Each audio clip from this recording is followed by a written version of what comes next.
Hello everybody, I'm Big Mac Davis here, and as you probably already guessed, yes, this is kind of a special video.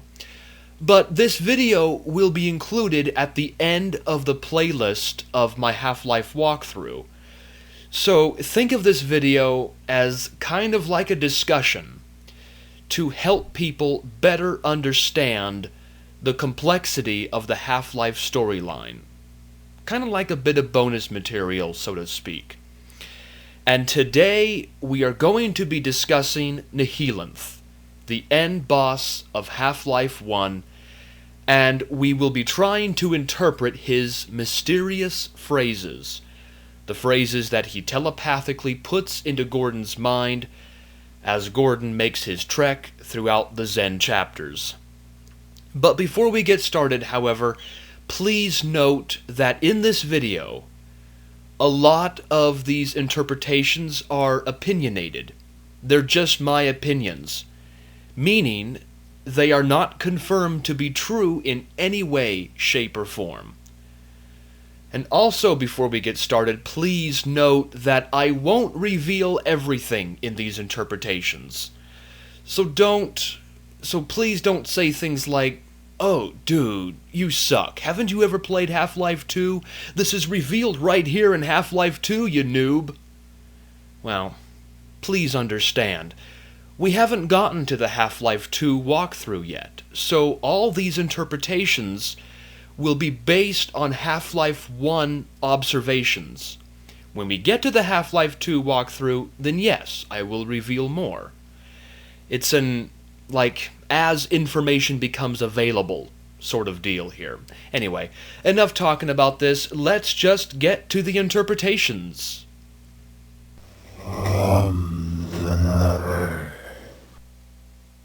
This is said when Gordon enters Chapter 15, Zen. I think the end boss is just stating a fact here. Gordon is not the first scientist to ever visit Zen. And throughout the Zen levels, there are many dead bodies that Gordon comes across, all of them wearing HEV armor from back in Black Mesa, and this just proves that Gordon is not the first. You cannot win. This is said when Gordon enters Chapter 16, Gonarch's Lair. I think the end boss figures that Gonarch, the queen of the head crabs, will just easily beat Gordon.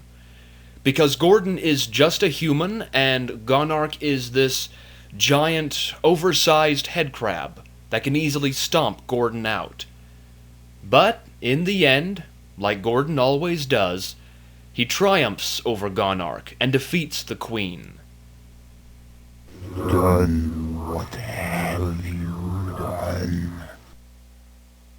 This is said when Gordon enters Chapter 17, Interloper. So Gordon has just defeated the queen of the head crabs, Gonarch, and then the end boss says this. Now obviously the end boss is upset that Gordon has beaten her. But why? She's just an oversized head crab, right? Nobody cares about head crabs. Well, think about it. Head crabs attacked the scientists in Black Mesa, and they transformed the scientists into zombies. These zombies would then attack other scientists and security guards, thus adding to the enemy number, and thus making the enemy stronger. So with the death of Gonarch, head crabs stopped being produced. This is bad news for the end boss. You are man. He is not man. For you he waits for you. This is said when Gordon enters the second part of Chapter 17, Interloper, but this wasn't said in the walkthrough and I don't know why. Now, there are a few theories out there as to what this phrase means, but I think the end boss is talking about the G-Man here. If I'm right, and he is talking about the G-Man, then this is a very revealing piece of news. The end boss basically is saying that the G-Man is not a man. If he's not a man, then what is he? An alien? If the G-Man is an alien, is he friends with Earth? Or is he an enemy to Earth? The end boss also says that the G-Man is waiting for Gordon. And this is true, since after Gordon kills the end boss, the G-Man immediately shows up and starts talking to Gordon about a job offer. Die, you all die, you all die. Now this is said when Gordon is in the middle of the second part of Chapter 17, Interloper. And the end boss may be talking about the human race here. He wishes that the human race would all just die. After all, he's the one who's sending his alien warriors through the portal that he is holding open. So perhaps he wants all of Earth to die. Alone, not you alone, not you alone. This is said when Gordon enters the third part of Chapter 17, Interloper. And this is said when, remember that room with all those Vortigaunts that didn't fire at Gordon? Yeah, that's when this is said. And, the end boss could be saying this for a variety of reasons, though I, for one, can't think of a good reason why. I guess the only thing I can think of is that the Vortigaunts in that room, they go about their business with utter concentration, and they don't really look at Gordon all that much, like they're ignoring him or pretending that he doesn't exist. So maybe the end boss is trying to discourage Gordon, trying to make him think that he's all by himself or something. Who knows? I don't know. The last. I am the last. This is said when Gordon enters the final part of Chapter 17, Interloper. And this saying could have a variety of different meanings behind it, and I'll go ahead and give you two of the more accepted meanings in the Half-Life fandom. First of all, this is said just before Gordon goes into that red portal, which will take him to the end boss's chamber. So he could be saying this as if to say he's the last enemy that Gordon will face in this game. Or he could also be saying this because he's trying to tell Gordon that he's the last of his species on Zen. He may be the last Nihilanth, so to speak, and if Gordon kills him, there'll be no more of his kind ever again.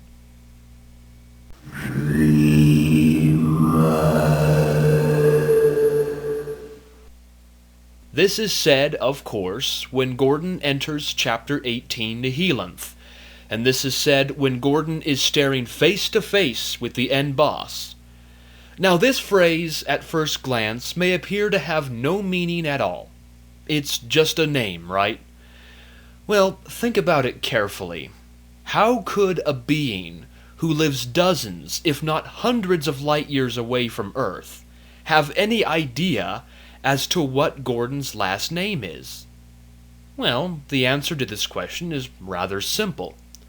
The end boss is omniscient and telepathic, and is able to read people's minds and find out their names. After all, he's able to talk to Gordon throughout the Zen chapters by speaking directly into his mind. The truth. You can never know the truth. Now this is said when Gordon gets teleported to the second chamber by the end boss, that room where you have to ride those balls up to the portal at the ceiling. Yeah, those balls. And this phrase here is short, sweet, and to the point. The player, which in the same sense is Gordon Freeman, will never know everything there is to know about the Half-Life events and the Half-Life storyline. They'll never know everything about the G-Man, and they'll never know everything about the end boss. It's just that simple. The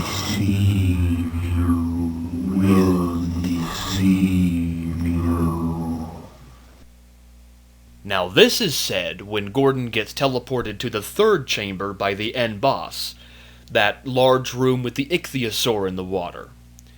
Now there are a few theories out there as to what this phrase means, and the most accepted theory, and the theory I believe in too, is the end boss is referring to the G-Man in this phrase. Now at this point in Half-Life, after just playing through Half-Life 1, we don't know a lot of information about the G-Man. And I can't reveal all that information in this video because we haven't gotten to the later Half-Life games yet. But what I can say is this. Think back to the G-Man's job offer. Remember how you only had those two choices to choose from?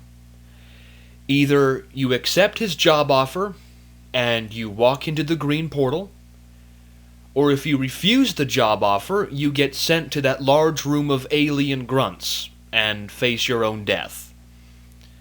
The G-Man, at this point in Half-Life, whether you want to agree with it or not, he is being manipulative here.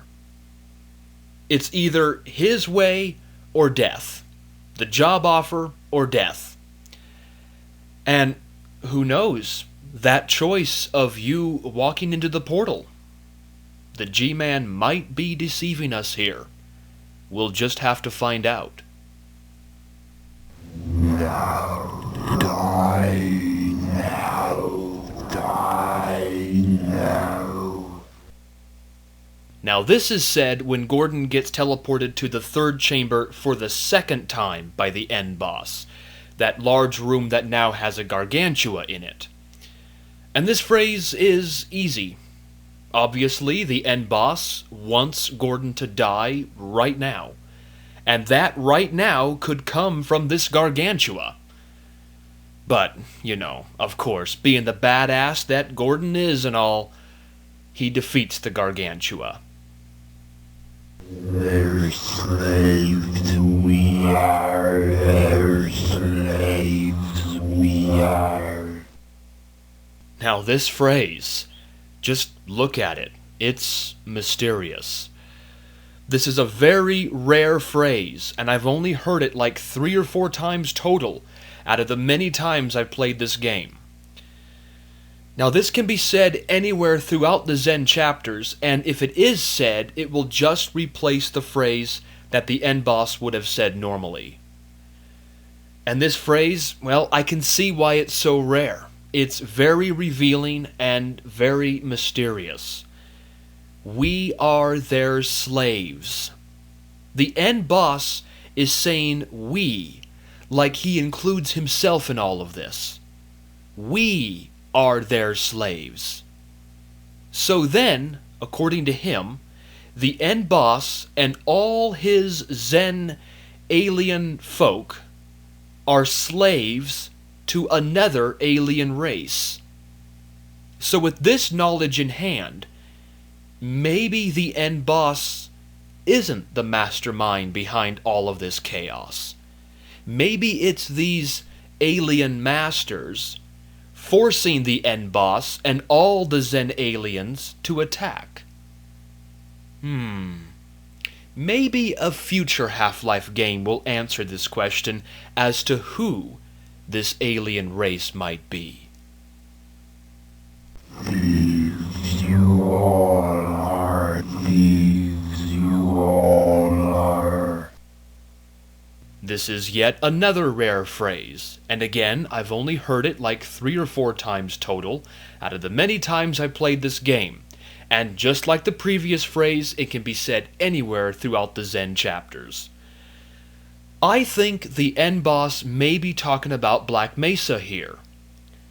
Black Mesa, the Black Mesa Research Facility, and all the scientists created these portals in Black Mesa, and they found Zen through these portals.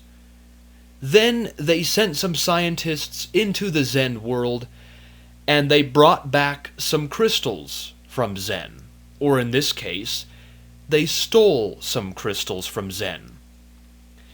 And remember in Anomalous Materials, the second chapter of Half-Life, Gordon's job was to push a yellow crystal into the beam of energy so the scientists could study this crystal.